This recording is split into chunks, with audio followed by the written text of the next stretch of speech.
написах книга. Знам ли? Всъщност за много хора може това е нещо абсурдно. И защо абсурдно? Тъй като не лъжа, наистина не лъжа. Не съм най-големият читател, по принцип. Не чета книги всеки ден, както може би много от вас правят. Може би годишно прехвърлям, знам ли, около 2-3 хиляди страници, но имах нужда. Имах нужда да разкажа моята история, имах нужда да разкажа как аз успях в LinkedIn и имах нужда да дам още от моето знание. Много хора ми казваха, напиши, ще се радваме, ще бъде интересно, най-вероятно. Силно се надявам да е интересно. Книгата, вече може би сте видели, но се казва как разградите личен бранд, който да продава в LinkedIn.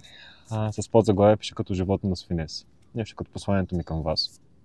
Книгата е кратка, динамична, няма дълги глави, толкова дълги глави по-скоро. Написана наистина доста интуитивно. Чете се много бързо. Аз я минах за около 3 часа и половина, 8 пъти. Книгата не е наръчник, книгата не е стъпки за успеха, напротив. Това е по-скоро как аз успях и вярвам, че ако спазите съветите, които съм написал тук, до голяма степен, ще можете и вие. Ако това не проработи, пишете ми и ще ви помогна. За кого е тази книга? Мнозина ще кажа, че следствие заглавието най-вероятно е само за LinkedIn. Логиката повелява да е само за LinkedIn, вземайки предвид моята експертиза. Имам огромното щастие да имам, може би, най-страхотният екип, който работи по тази книга. Започвайки от коректор и редактор, именно Нина Чочева, минавайки през дизайн и предпечат Ели Цветанова, минавайки през рекламата Марианка, ако гледаш това, аз съм сигурен, че те го гледаш. Благодаря ти за помощта, която ми оказваш.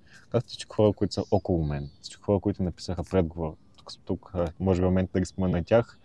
Александър Кръстев, Етиен Янев и доктор Явор Янкулов. Благодаря ви и на вас за това, че станахте част от моят процес, станахте част от тази книга и макар и може би с лек предразсъдък първоначално към нея, поне повечето от вас, повечето хора около мен, излезна нещо, което се гордея, че е тук, се гордея, че го има и всъщност ще бъде, смятам, доста интересно предизвикателство, как ще се развие тази книга, дали ще има продължение, дали ще има преиздаване, това зависи само от вас.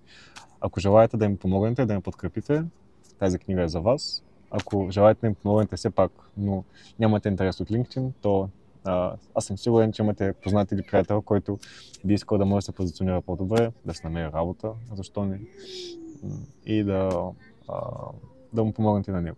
Благодаря предварително и приятно четене.